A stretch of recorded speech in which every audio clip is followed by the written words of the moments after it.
Buffalo, though, potentially one of the top dangerous animals because of their response to danger. They are prey species, so they are obviously attacked by lions. They're not the biggest of herbivores. They're not as big as an elephant or rhino. And so their response to predation or threat can be very aggressive. Okay, so you've got to be careful around them. They're also highly intelligent animals, and that's half. I think sometimes you might, I don't know, coming from the US, you might go, like your poor people who get killed by bison, you're probably just assuming it's a cow. But they're very intelligent animals. They remember things. Their life experience determines how they react. So if you go in areas where they hunt buffalo know people hunt them. Therefore, their response to people are more aggressive. Okay, Kruger National Park, a very big park. These animals have been surviving there for the last 100+ years, whatever it is, and they're constantly under threat by various things, not so much humans, but fighting predators. So these individual bulls, which we call dagger boys, these big bulls like this, often it's the single bulls that are the more dangerous ones. They're the ones that are no longer part of the breeding action. They might be solitary.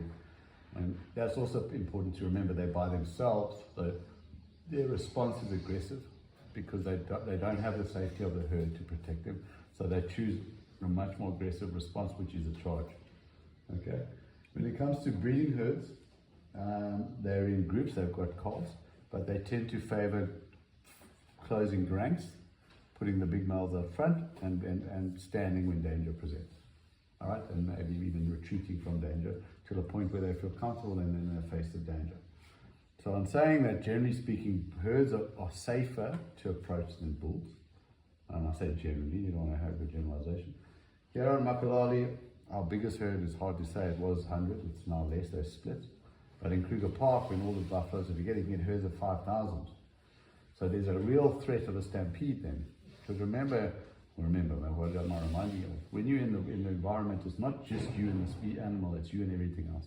So if you're approaching a herd of 1,000 buffalo, bear in the back of your mind, lions might be doing something similar.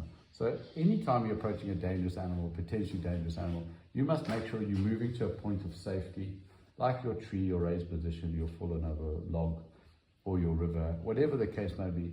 So if there's a situation that does arise, the animals might come towards you, you have at least a barrier that might slow them down. So, because I heard of 1,000 buffalo that stampedes, who's chased by lions, you cannot stop that problem. When I was early days with a guy that worked in the Manuletti, and I remember once just me and another guy walking to look at a kill. We see the vultures, and as we're moving towards that kill, suddenly we hear thunder, and there's a herd of buffalo just running. And thank heavens we were standing by a termite mound, but also they weren't running at us, they were running across from us. But we just went straight to that termite mound and stayed there until they all passed. Okay, but there's potential. We're in the wrong place. They would have just roll us through over. You get these pictures of cars that have been stampeded by buffalo in Kruger Park. They're basically like a tin can. It's just been compressed. It's actually quite impressive what can happen because they just run and the thing gets ping-ponged all over the place. So there's always danger with these animals. But when a buffalo charges, almost always they won't stop. And I do qualify with it almost always because I have a friend who shot off a few warning shots and the buffalo turned for whatever reason. Okay, but generally as a guide, you assume that buffalo isn't stopping, so you're prepared to shoot. And it's not easy to get a buffalo down. This animal has a really big, what we call a boss, which is their horns, thick skull. And you've got to get a fairly good shot into his brain. Because if you get it a hard shot, he's coming over you and then die. Okay, so you've got to drop him, and I've luckily had to do that. There are guys that have, and there are guys that have taken more than one to put him down. So difficult, and they get up to 54 kilometers an hour, and they weigh as much as a ton. So a big one is 1,000 kilograms. So if you try to stop your friend's little Fiesta, Ford Fiesta or something, or I don't know what's the small car, Picanto, I don't know what you have in America. Okay, a small little dinky car, whatever. Anyone it's like trying to stop a car, and obviously you're not going to win that confrontation. So, but the good thing with them, I haven't mentioned it because these animals haven't occurred with me, but now we're into the species that start to have oxpeckers. Generally, buffalo and herds of buffalo are accompanied by a lot of oxpeckers. And so, like situational awareness is paying attention. Listen for those birds. Where the bird's flying up, where the bird's landing. These can give you early warning. They sometimes have cattle egrets, which are white egrets with them. So paying attention to what else is around is important as well. Okay. Here in Makalali is a bit different with our buffalo because all our buffalo have come through some type of breeding program. And that in itself changes their behavior because we have fed them at certain times of the year when the area they're in has run out of food. And so they have a positive association with humans.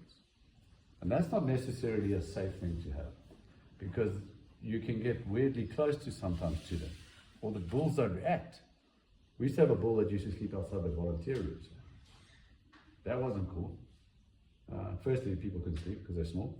But more importantly, that animal wasn't afraid of people. And unfortunately, people might take that the wrong way. So I'm wary at the moment. We walk through Makalali, and there's part of me saying, all the buffalo bulls I've confronted just look at me. Oh, it's Mike, it's fine, you know. But they are starting to be confronted by predation, things like that. This aggression is going to, maybe the second, third generation buffalo bull isn't going to look at humans and go, friend. I don't know. They are going to become more and more wild. So something to keep in mind. And I think some of us, we might get a false sense of security that our buffalo are benign. You kind of stepped into a buffalo the other day almost. So they're sleeping, they're stand up. And he was stood up. Oh, he was stood up. And then he turned around and lay down. Yeah, okay. Which is not normal. You know, you walk into a buffalo bull in Kruger Park, that thing, he's coming. You're that close, he's probably coming, unless he's got an escape route, you know. So you've got to be careful. So that's also, you've got to be aware of your environment and what you're dealing with. Because these animals, like I mentioned, are intelligent. And so, you know, you're going to get different responses in different parts of the world, or in parts of Africa.